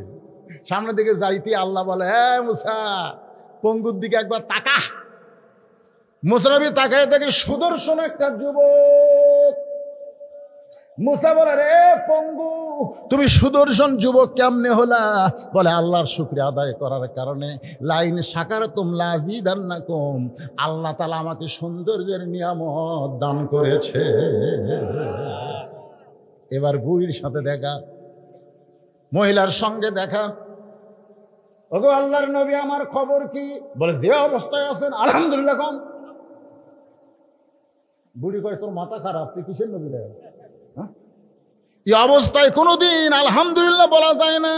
যারা খাবার নাই, বাড়ি নাই, ঘর নাই, সহায় সম্পত্তি নাই, আমি আলহামদুলিল্লাহ বলতে পারবো না। মুসা বলতে তোমার বাস তুমি করো। এই কথা বলে যখন সামনে যায়, আল্লাহ বলে মুসা তাকায় দেখ। মুসা নবী তাকায় দেখে একটা আচমকা ঝড়ে যা ছিল সেটাও নাই। এবার ধনী লোকের সঙ্গে দেখা। ওগো আল্লাহর পয়গাম্বার আমার খবর কি? বলে যত সম্পদ আছে এই সম্পদ কার? বলে আল্লাহর। তাহলে তুমি ধনী হইলা কেমনে? বলে আল্লাহ আমাকে ধনী করে নাই, এগুলা দেখাশোনার দায়িত্ব দান করেছে। এত সম্পদ আমি আর দেখাশোনা করতে পারবো না গো, এজন্য আমার সম্পদ যেন আল্লাহ কমায় দেয়। এই কথা আপনি কি খবর পাইলেন? মুসা বলতেছে আল্লাহ কইল ওকে না শুকরি বান্দা হওয়া লাগবে। আলহামদুলিল্লাহ আল্লাহ শুকরিয়া আর করা যাবে না। বলে আমি আলহামদুলিল্লাহ ছাড়া আমি থাকতেই পারবো না। মুসা বলতেছে যে আল্লাহর শুকরিয়া আদায় করবে তার সম্পদ বাড়তে পারে। আমাদের সাহাবীর মধ্যে ওসমান গনির সম্পদ ছিল, কিতাবের মধ্যে আছে এত সম্পদ ছিল যার গুদামের চাবি টানতে 70টা উট লাগতো। কিন্তু কিন্তু কোনোদিন বলে নাই এই সম্পদের মালিক আমি। কোনোদিন বলে নাই এই সম্পদের মালিক আমি। যতবার হাত তুলতো ততবার বলতো আল্লাহ তোমার সম্পদ তুমি আমাকে নিয়ামত স্বরূপ দান করেছো, আমি যেন নিয়ামতের শুকর আদায় করে সম্পদের যেই হিস্সা সেটা যেন আল্লাহ রাস্তায় খরচ করতে পারি। জোরে কারণ সুবহানাল্লাহ। ব্যক্তি গিয়া দেখতেছে সন্ধ্যার সময় ওসমান গনি বাতির আলো কমায়। চিন্তা করে এত ধনী মানুষ এই সামান্য আলো কমাইতেছে, আমি এত গরিব, আমার বাড়িতে আলো কিন্তু আমি তো কমাই না। ই খুবই কৃপণ, এত ধনী, নবী যে কইল দান করবে, এর কাছে আমি দানের কথা কেমনি বলবো? রাসূলের কাছে গিয়ে বলে, ইয়া রাসূলুল্লাহ, ওসমান গনির মতো কৃপণ মানুষ আমি দেখি নাই। বলে, তুমি যে অভাবী সেটা কি বলতে পারছো? বলে, তার অভাব দেখে আমার অভাবের কথা আমি বলতে পারি নাই। যাও ওসমানের কাছে যাও। পরদিন সকালে বেলা এসে দেখে যেই বালিশে ওসমান গনি ঘুমায় তুলা বার হয়ে ঘরের মধ্যে পড়ে গেছে। সেই তুলাগুলো খুঁটায় খুঁটায় বালিশের খোলের মধ্যে ঢুকাইতেছে। গরিব বলে, আল্লাহ রে, এরকম তুলা যদি আমার ঘরের মধ্যে পড়তো আমি সামটা দিয়া ঝাড় দিয়া ফেলে দিতাম, কিন্তু এত কৃপণের কৃপণ তুলাগুলো বালিশের মধ্যে তুলতেছে। নবীর কাছে গিয়া বলে, ইয়া রাসূলুল্লাহ, এমন কৃপণ মানুষ আমি বলি নাই। বলে, তুমি যে অভাবের কথা বলছো, বল তার অবস্থা থেকে বলার সাহস পাই নাই। নবী বলে, আবার যাও। পরদিন সকালবেলায় গরিব সাহাবী আবার গিয়া দেখে ওসমান গনি খালি গায়ে বসে আছে। কোলের মধ্যে একটা জুব্বা, কয়েক জায়গায় ছিঁড়ে গেছে, সেলাই করবে, কিন্তু শুয়ের মধ্যে সুতা ঢোকাবার পারতেছে না। এইদিকে সুতা যায়, এইদিকে সুতা যায়, কিন্তু শুয়ের ছিদ্রের মধ্যে সুতা যায় না। গরিব কয়, ইচ্ছা করলে কোটি কোটি নতুন পাঞ্জাবি নিবার পারবি, এত সম্পদের মালিক হইয়া সামান্য একটা শুয়ের মধ্যে সুতা ঢোকার পারতেছিস না, জুব্বা সেলাই করবি কিরকম? চিৎকার দেব ওসমান ভাই। ওসমান বলে, আসসালামু আলাইকুম। জোরে করে সুবহানাল্লাহ। গরিব বলে, ভাইজান কি হলো? ওসমান বলে, ভাই রে, চোখের জুতি কমে গেছে ভাই, এই জন্য শুয়ের মধ্যে সুতা ঢুকাবার পারতেছি না, তুই একটু সুতা ঢুকাইয়া দে। এবার সুতা ঢুকাইয়া দিছে। ওসমান গনি খফ করে হাত ধরে বলতেছে, এই যে শুয়ের মধ্যে সুতা ঢুকাইলি, এর বিনিময়ে তোরে কি দিব? গরিব বলে, কিছুই দেওয়া লাগবে না, খালি হাত ছেড়ে দেন। কারণ গরিব জানি তিনবার যা দেখছি, এই কৃপণ আবার দিবে কি? ওসমান গনি বলে, ম্যানেজার বলে, হুজুর কি খবর? বলে, তোরা তো জানিস না এই লোকটা আমার কি উপকার করলো।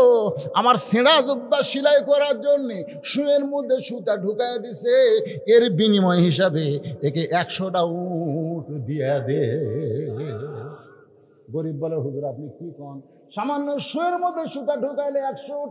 ওসমান গনি বলে, ম্যানেজার 200 উট দিয়া দাও। গরিব বলে, হুজুর কি বলেন? ওসমান গনি বলে, ম্যানেজার ফার্মে কত হবে? বলে, 2000-এর সবগুলো দিয়া দাও। গরিব জোর হাত করে বলে, হুজুর আর কথা বলবো না, কারণ কথা বললি বাড়তিছে। তাহলে 3বার আমি কি দেখলাম? বলে, কি দেখছো? বলে, প্রথম দেখলাম আলো বেশি হয়েছে দেখে আলো কমাইলেন, তারপরে দেখলাম বালুস ফাটা তুলে পড়ে গেছে, সেই তুলে আবার ফুটাইয়া তুললেন, তারপরে দেখলাম শুয়ের মধ্যে সুতা ঢোকাবার পারতেছেন না। ওসমান গনি বলতেছে, 3বার যেইটা দেখছো সেটার নাম হলো দুনিয়া, আর তোমার যেইটা দিলাম সেটার নাম হলো আখিরাত। এই দুনিয়ার আলোর দরকার ওসমানের নাই, কারণ অন্ধকার কবর ওসমানকে ডাকতেছে। এই দুনিয়ার বালিশের দরকার ওসমানের নাই রে, কবরে কোনো বালিশ ওসমানের থাকবে না। এই দুনিয়ার ভালো পাঞ্জাবির কোনো দরকার নাই, কাপড়ের কাপড় ছাড়া ওসমান কিছুই নিয়ে যাবার পারবে না। কিন্তু তোরে যে 2000 উট দিলাম ভাই, এই 2000 উটের বিনিময়ে আল্লাহ যেন আখিরাতে ওসমান রে জান্নাত দেয়। সুবহানাল্লাহ কইলে হবে না।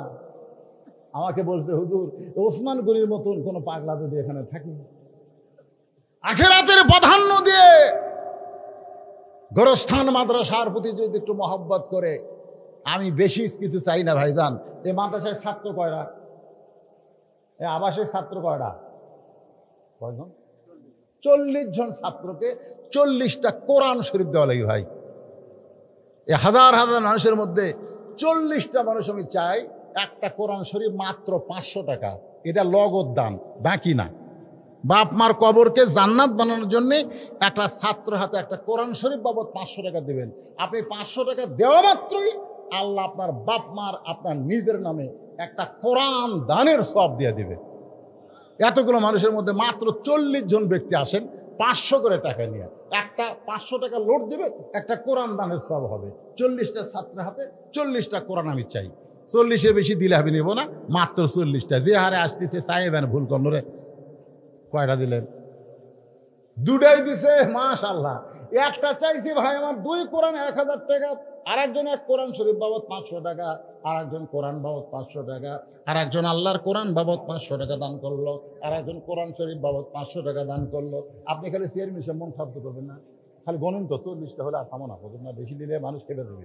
আর একজন কোরআন বাবদ 500 টাকা দান করছে, আল্লাহ কবুল করেন। আর একজন কোরআন বাবদ 500, আর একজন কোরআন বাবদ 500, আর একজন 500, আর একজন 500, আর একজন 500, আর একজন 500, আর একজন 500, 2 কোরআন বাবদ 1000, আর একজন কোরআন বাবদ 500, আর একজন আল্লাহর কোরআন বাবদ 500 টাকা দান করছে, আল্লাহ কবুল করেন, আল্লাহুম্মা আমিন। আর একজন কোরআন শরীফ বাবদ 500, আর এই যাইন কাপড়া আপনারা যদি না দেন বসে থাকেন। আমি 40টা মানুষের কাছে চাইছি, আল্লাহ টাকা দেওয়ার জন্য এরা পাগলা হয়, আর আমরা বাড়ির যাওয়ার জন্য দৌড়াই। এই পাগলারা রাস্তার মধ্যে যদি আজরাইল খাড়ায় থাকে, আমরা এখানে দোয়া করবো। আখেরি মনোযোগ, বাপমা যাদের কবরে গেছে, আর একজন 500, আর একজন 500, আর একজন 500, আর একজন 500, আর একজন 500, আর একজন 500, আর একজন 500, আর একজন 1000 টাকা 2 কোরআন বাবদ, আর একজন 2 কোরআন বাবদ 1000, আর একজন 2 কোরআন বাবদ 1000। যাদের বাপমা 2 জনই মারা গেছে 2টা কোরআন দেন, আর যদি না পারেন একটা দেন। আর একজন 2 কোরআন বাবদ 1000 টাকা, আর একজন আল্লাহ তোমার কোরআন বাবদ 500 টাকা, আর একজন কোরআন শরীফ বাবদ 500, আর একজন 500 টাকা দান করছে, আল্লাহ কবুল করেন। আল্লাহ তোমার পাগল বান্দারা বারবার দান করার পরেও তোর আমার কোরআনের কথা শুনে এমন পাগল হয়ে গেছে, কোরআন শরীফ বাবদ 500 টাকা দান করলো, আল্লাহ দানকে কবুল করেন, আল্লাহুম্মা আমিন। মাত্র 40টা চাইছে ভাই, লেখালেখির দরকার নাই। এই লেখালেখি কেন? লেখালেখি না তো লগত লগত লগত লগত। আমি আর একটা কোরআন শরীফ 500, আর একটা কোরআন বাবদ 500, আর একটা কোরআন শরীফ বাবদ 500। এতক্ষণ চেয়ারম্যান 40টা হলোই না রে, কয়টা হলো রে? আর একটা কোরআন বাবদ 500, আর একটা কোরআন বাবদ 500। আল্লাহ তোমার বান্দারা কোরআন শরীফ বাবদ দান করতেছে। তোমার নবীর এতিম মাদ্রাসায় যেই কোরআনে একটা হাফেজ হলো, আগামীবার 3টা হবে। সুবহানাল্লাহ। কোরআনের পাখি তৈরি করার কারখানা গোরস্থানে যারা আছে এরা যা খুশি হচ্ছে ভাই। আসসালামু আলাইকুম ইয়া আহলাল কবর, সবাই বলেন আসসালামু আলাইকুম ইয়া আহলাল কবর। কবরের মধ্যে যারা আছো, এই হাফিজি মাদ্রাসার উসিলায় কবরকে আল্লাহ জান্নাতের টুকরা বানায় দাও করে কোন আমিন। মাদ্রাসা জীবনের বিনিময়ে হলেও আপনাদের টিকায় রাখতে হবে, ঠিক কিনা বলেন? হ্যাঁ মাশাআল্লাহ। মাদ্রাসা এখনো টিনেরই আছে, মাদ্রাসা আশেপাশে বিল্ডিং হোক, কেউ মাদ্রাসার কেউ হুজুর টুজুর কেউ নাই, ঘুরে যাবে। ও মাশাআল্লাহ মাশাআল্লাহ। 2 কোরআন শরীফ বাবদ, তিনিও হাজি, তার স্ত্রীও হাজি, 2 জন একসঙ্গে হজ করছে। আবার 96 সালে ওনার বাবা হজ করে দুনিয়া থেকে চলে গেছে। 2 কোরআন বাবদ 1000, আর একজন কোরআন বাবদ 500, আর একজন কোরআন বাবদ 500, আর একজন কি আছে কয়টা থাকো, আর দরকার নেই, দ্বিতীয় থাক, আমরা আর কম না, কারণ টার্গেটে পুরা হইছে। আলহামদুলিল্লাহ। আমি যা চাইছি তার অনেক বেশি হয়ে গেছে, আর সামুক এবারে তিতলে হয়ে যাবে। কি নাকে ফুলও দেয় মারে, ও মা, কোন জীবিত মেয়ে সহজে নাক ফুল খোলে না মা। আমার একজন মা নাকের ফুল করছে দান, আল্লাহ যে নিয়তে করছে দান আল্লাহ কবুল করেন। আল্লাহ তোমার একজন বান্দা 100 টাকা দান করছে, আর একজন 200 করছে। আপনারা 100-200 যেটা করবেন এটা দানের মধ্যে, এগুলো সিলিবার বলি না ভাই।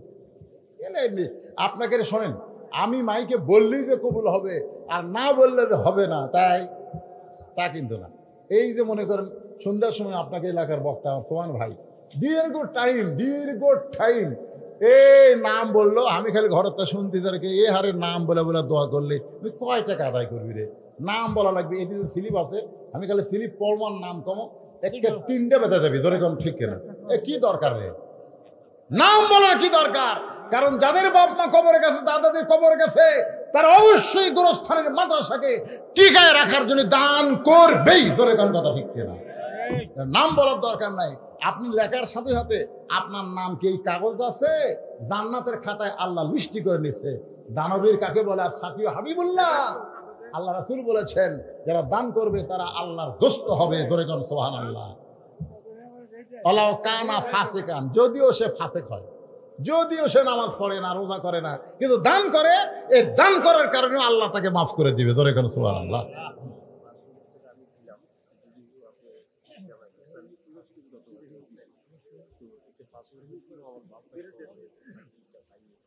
আগে জামাই দিছে 10,000, আবার এমন গোপনে করছে ভাই। হ্যাঁ হ্যাঁ, আমার হাতের মধ্যে আবার দিতে 5,000, 10টা কোরআন শরীফ বলতে, এখানে তার বাপ মা ঘুমাই। আল্লাহ আল্লাহ, এমন মানুষকে বারবার খাদেম করার জন্য দুনিয়াতে আল্লাহ কবুল করো, মনে করো আমি। চেয়ারম্যান সাহেবের ওয়াশনের টাইম আছে, ভাষণ দিয়ে চলে গেছে, আপনার তাকে সভাপতি বানাচ্ছে, মনে করছে নাম কেউ আছে সভাপতি, কিন্তু না, আখরি মনোজাত পর্যন্ত উনি আছেন। আল্লাহ পাক ওনাকে এই সম্মান আরো দান করুক, ধরে কেন আমি নিয়ামতের শুকরিয়া আদায় করেছে, আল্লাহ তাকে আরো সম্মান দিন, আল্লাহ পাক কবুল করুক, ধরে কেন আল্লাহুম্মা আমিন।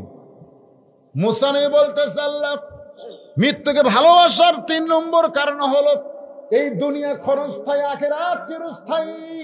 ক্ষণস্থায়ী দুনিয়াতে থাকতে আমার ভালো লাগে না, চিরস্থায়ী আখিরাতে যাইতে আমার ভালো লাগে, ধরে কেন সুবহানাল্লাহ। আপনারা বলেন তো, আপনাদের কাছে চিরস্থায়ী ভালো না ক্ষণস্থায়ী ভালো? কথা কোন, চিরস্থায়ী না ক্ষণস্থায়ী? কারণ দুনিয়া ক্ষণস্থায়ী। এক পলকের নাই ভরসা, কোন এক পলকের নাই ভরসা, মিশে সকল আশা, কখন বুঝি দারুণ ঝড়ে ভাঙবে তোমার বাসা, আমার হীরা মন পাখি আমার। এগুলা গান গাইলে গুনাহ হবে না রে পাগলারা, এগুলো সব কোরআন শরীফের গান, তোরে কোন সুবহানাল্লাহ। আমার হীরা মন পাখি আমার, প্রাণ প্রাণ পাখি, তোরে কোথায় রাখি পাখি রে, সবই মিশে আর ফাঁকি। কোন বনেরই পাখি তুমি, রুহের জগতে ছিল, ধরে কোন কোথায় ছিল? কোন বনেরই পাখি তুমি, কোন বনেতে আইলা, আবার কোন বনেতে যাইতে হবে, কেমনে ভুইলা গেলা। কোন বনেরই পাখি তুমি, কোন বনেতে আইলা, আবার কোন বনেতে যাইতে হবে, কেমনে ভুইলা গেলা। রুহের জগৎ থেকে তুমি দুনিয়াতে আইলা, আবার দুনিয়ার জগৎ ছেড়ে কবরের জগতে যাইবা, আবার কবরের ওই জগৎ ছেড়ে জান্নাত হবে তোমার ঠিকানা। আল্লাহ যেন কবুল করে, জোরে সরে বলি আল্লাহুম্মা আমিন। আস্তাগফিরুল্লাহ আল্লাযী লা ইলাহা ইল্লা হুয়াল হাইয়ুল কাইয়্যুম ওয়া আতুবু ইলাইহি। আল্লাহুম্মা সাল্লি আলা মুহাম্মাদ, সবাই পড়েন আল্লাহুম্মা সাল্লি আলা মুহাম্মাদ ওয়া আলা আলি মুহাম্মাদ কামা সাল্লাইতা আলা ইব্রাহিম ওয়া আলা আলি ইব্রাহিম ইন্নাকা হামিদুম মাজিদ। আল্লাহুম্মা বারিক আলা মুহাম্মাদ ওয়া আলা আলি মুহাম্মাদ কামা বারাকতা আলা ইব্রাহিম ওয়া আলা আলি ইব্রাহিম ইন্নাকা হামিদুম মাজিদ। সবাই যাদের বাপ মা কবরে গেছে, অথবা বাবা গেছে, মা গেছে, অথবা বাপ মা দুইটাই কবরে গেছে, অথবা বাপ মা জীবিত আছে, বাপ মা জীবিত থাকা আল্লাহর নিয়ামত, কবরে গেলে আমরা হব তাদের জন্য নিয়ামত, জোরে কোন সুবহানাল্লাহ। হ্যাঁ, সবাই সবার জন্য দোয়া করব। আল্লাহর কাছে আমরা হাত তুলে আজকের মাহফিলের সম্মানিত সভাপতি চেয়ারম্যান সাহেব বক্তব্য দিবারই চাচ্ছিল না, কিন্তু এই ক্যামেরার কারণে, কারণ এই যে ক্যামেরা আলাদা দেখেন, এরা এত এত দুই একটাকে আমি দেখি এত বড় সিটার, এরা খালি প্রধান বক্তার ওয়াজ রেকর্ড করে। এর আগেকার বক্তা যতই ভালো ওয়াজ করুক সেগুলো কিন্তু করে না। এরা কয় আমরা ইসলামের খেদমত করি। ইসলামের খেদমত করলে সব বক্তারই ওয়াজ করা লাগে, জোরে কোন কথা ঠিক কিনা? তাহলে ভাইরাল বক্তার ওয়াজ এরা তোলে, ভাইরাল বক্তা। বুঝলিস এই বুঝলিসির নাম দেখি তো, চলি দেখি রে, এই আড্ডা তো আমার জামাই এর আগে যে কত সুন্দর ওয়াজ করলো, ওটা তুলবি না করছেন। হ্যাঁ হ্যাঁ, এইবার বোঝা যাবে, আমি সার্চ করবো। এতদিন আমরা শ্বশুর তোমায় একসাথে ওয়াজ করি, এরা খেলে আমারটা তোলে, কেন এই বুড়াটা তুলে কি করবো রে? চলে মানে কি, এমন কোনো বাংলাদেশের মানুষ নাই যাই ভবিষ্যতের ওয়াজ শুনবি। আমি খালি চিন্তা করি, তোরা তো দেখিস নি মালটা যে কালো, ওয়াজ শুনতে ভালো কিন্তু দেখতে আমি কালো, ধরে কোনো কথা ঠিক কিনা? তারপরে মাশাআল্লাহ বয়স হয়ে গেছে, 37 বছর হলো ওয়াজ করতেছি। আমার সাথী বক্তাগুলো সবই মরে গেছে। সিদ্দিকুর রহমান যশোরী মারা গেছে, 1 বক্তা ছিলাম। আমার রেজাউল করিম কাউসারি ভাই মারা গেছে। তারপরে ভুয়া গা গেছিল বাগাবাড়ি, এরপরে ভুয়া গেছে আব্দুল কাদের সিদ্দিকী ভাই, আমার একই সাতকার, ও মারা গেছে। আমার আলম ইয়া, তারপরে জাকারিয়া ভাই খুবই অসুস্থ, এই সব অসুস্থ হয়ে আছে, আমিও তো অসুস্থ। যাওয়ার অপেক্ষা আমরা সবাই আমরা যাব ইনশাল্লাহ। কিন্তু আমাদের যাওয়াটা যেন আজকের আলোচনা মোতাবেক মুসলমান হিসাবে আল্লাহর জন্য আল্লাহ কবুল করে, ধরে কোন আমিন। আল্লাহুম্মা আমিন। আল্লাহুম্মা আনতাস সালাম অমিনকাস সালাম তাবারাকতা ইয়া যাল জালালি ওয়াল ইকরাম। আয় আল্লাহ তাআলা, সেই মাগরিবের নামাজের পর থেকে এই গভীর রাত পর্যন্ত তোমার পাগল বান্দারা আরামের বাড়ি, আরামের ঘুম বাদ দিয়া, আরামের বিছানাকে ভুলে গিয়া এই জান্নাতের বাগানে বসে বসে কোরআন হাদিসের আলোচনা শোনার শেষে আমি গুনাহগারের সঙ্গে আখেরি মোনাজাতে রহমতের দরজায় ফকির হয়ে দোকানা হাত তুলেছি। আল্লাহ মেহেরবানি করে আজকের মাহফিল আমাদের সকলের হেদায়েতের জন্য, নাজাতের জন্য, জান্নাতের জন্য কবুল করে নাও। এই মাহফিলের শুরু থেকে শেষ পর্যন্ত যত আলোচনা হয়েছে আল্লাহ, এর মধ্যে ত্রুটি হলে ভুল হলে মাফ করে দিও। এর যা হাদিয়া মঞ্জুর করো। সোনার মদিনা রাসূলের রওজা মুবারকে আল্লাহ কবুল করো। মনে বড় আশা ছিল যাব মদিনায়, সালাম আমি করব গিয়া নবীজির রওজায়। মনে বড় আশা ছিল যাব মদিনা। আল্লাহ বলে, ও আমার বান্দারা, মদিনায় যাবার না পারলে কি হবে? তুমি যেখানে থেকে নবীর প্রতি দরুদ সালাম পেশ করবে, আমার ফেরেশতা নবীর রওজার পাশে তোমার নামে জমা দিয়া দেবে। আল্লাহ, তোমার রহমতের দরজা আরজ করি। বাবা আদম থেকে ঈসা আলাইহিস সালাম পর্যন্ত সকলের রূহ মুবারকে আল্লাহ তুমি কবুল করো। সাহাবায়ে কেরাম, উম্মাহাতুল মুমিনিন, শহীদ শহীদান, জান্নাতুল বাকি, জান্নাতুল মাওয়া সহ পৃথিবীর যত গোরস্থানে মুমিন মুমিনাত শুয়ে আছে আল্লাহ, সকার ওয়াফরে হাদিয়া কবুল করো। আল্লাহ, যে গোরস্থান উপলক্ষ করে আজকের এই মাহফিলের আয়োজন, আল্লাহ এই ছয়ঘরিয়া পুণ্যমাগাতের গোরস্থানে যারা শুয়ে আছে আল্লাহ রে, ফিলিস্তিনের খবর পাচ্ছি মুসলমানের কি হচ্ছে, আমেরিকার খবর, রাশিয়ার খবর, ইউক্রেনের খবর, কিন্তু আমার ঘরের পাশে বাপ মার কবর। এত কাছে থেকে এত দূরে কোনো খবর। উল্লাপাড়ার টিয়নো সাহেব থেকে ওসি সাহেব, আল্লাহ যারা মাহফিল করার ব্যাপারে কোনো বাধা দেয়নি, বরং অনুমতি দিয়েছে, আল্লাহ তাদের সকলকে তুমি কবুল করে নিও। সুবহান রাব্বিকা রাব্বিল ইজ্জাতি আম্মা ইয়াসিফুন ওয়া সালামুন আলাল মুরসালিন। ভুলে গেলে চলবে না, আমার মা বোনদেরকে আল্লাহ তুমি কবুল করো। আবেদা সালেহ পর্দা কবুল করে মৃত্যুর সময় আমাদের জবানে তুমি জারি করে দিও, লা ইলাহা ইল্লাল্লাহু মুহাম্মাদুর রাসূলুল্লাহ সাল্লাল্লাহু আলাইহি সাল্লাম। আসসালামু আলাইকুম ওয়া রাহমাতুল্লাহি ওয়া বারাকাতুহু।